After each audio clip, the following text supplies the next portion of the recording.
Senator Lindsey Graham, after having lunch with President Trump today, said Zelensky either needs to resign or they need to send someone over that we can do business with. Do you feel that President Zelensky needs to resign? Well, that's Lindsey's feeling because he feels very passionately. You know, he's been a very strong supporter of Ukraine. Lindsey Graham has been one of the strongest voices for Ukraine.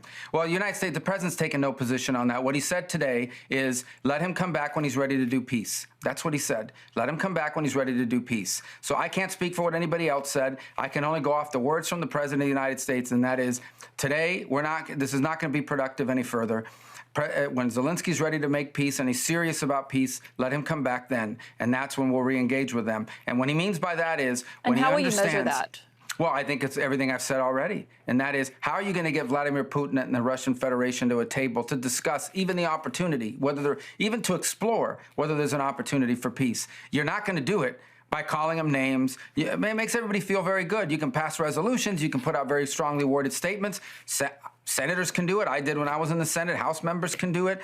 Commentators can do it. And countries that have no real skin in the game can do it. But when you are the president of the United States of America and you're trying to bring about peace the way Donald Trump is trying to bring about peace, the only way to do it is you have to create space for people to come to the table and talk. And that is something we should all be applauding, not criticizing.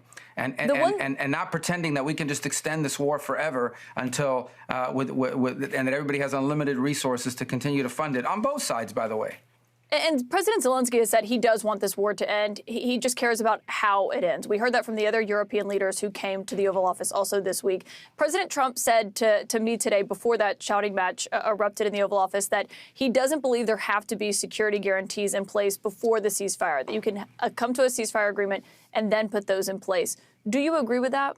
That's not what he said. What he said is, why am I going to be talking about security guarantees? Let me get a peace deal first, is what he said. That doesn't mean they can't happen as part of that negotiation, but you have to have an agreement. What peace is there to secure if you first don't have an agreement on peace? Like, what do the Russians need in order to end this conflict? So you're saying it would happen as part of the negotiations?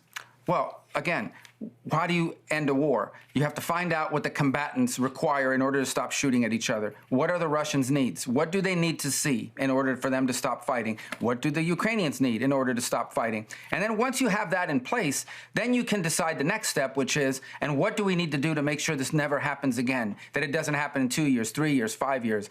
I don't think President Trump is interested in a one-year ceasefire. I don't think he's interested in a 6-month ceasefire. He wants this thing to end. He has said that repeatedly. But again, he's not going to use the kind of language that maybe plays well in the public sphere or in the political sphere for people that want to take shots at him, but it's not going to allow us to have a negotiation or even to explore a potential negotiation.